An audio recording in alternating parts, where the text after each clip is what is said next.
নমস্কার বন্ধুরা। পবিত্র গঙ্গার ধারে ঘেরা একটু সবুজ গ্রামে সঞ্জয় নামে একটি কৌতূহলী যুবক বাস করত।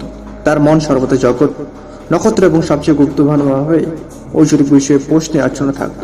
এক সন্ধ্যায় তার আলো ছাউনির নিচে তিনি ব্যাসক নামে একজন জ্ঞানী বৃদ্ধ তার পিতামহের কাছে সে জিজ্ঞাসা করলেন, দাদা, হিন্দু ধর্মকে সৃষ্টি করেছেন এবং আজও কে প্রচার করে?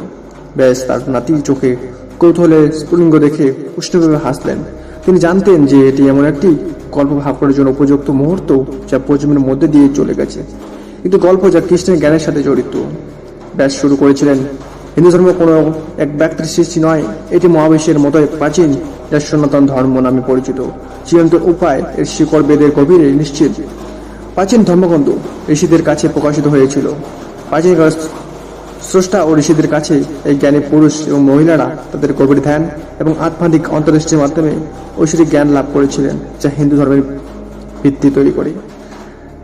বেদ কোনো একক দ্বারা রচিত হয়নি, বরং তারা বিবেচিত হয়, যার অর্থ মানুষের নয়, এবং অস্থির উৎপত্তি তারা বিভিন্ন ঋষিদের কাছে প্রকাশিত হয়েছিল, যারা এই পবিত্র জ্ঞান সংকলন করেছিলেন, আমাদের মহাবিশ্বের প্রাকৃতিক জীবনের উদ্দেশ্যে এবং আত্মাদের মুক্তির পথ সম্পর্কে শিক্ষা দিয়েছিলেন।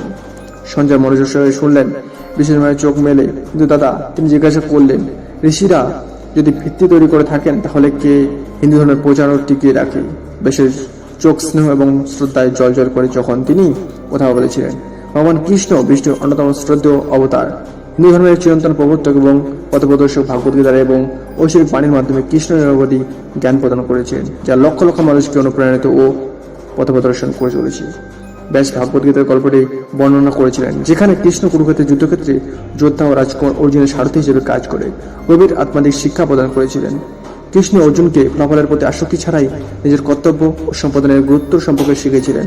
ধর্মে এই ধারণাটি হিন্দু ধর্মের কেন্দ্রবিন্দু, যা ব্যক্তিদের তাদের ভূমিকা ও দায়িত্ব অনুযায়ী ধার্মিকভাবে জীবনযাপন করতে নির্দেশনা দিয়েছিল।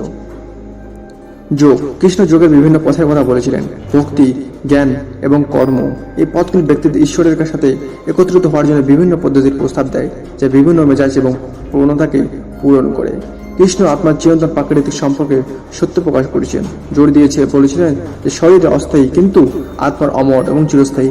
এই শিক্ষা আমাদের জন্ম, মৃত্যু এবং পুনর্জন্মের চক্র বুঝতেই সাহায্য করে।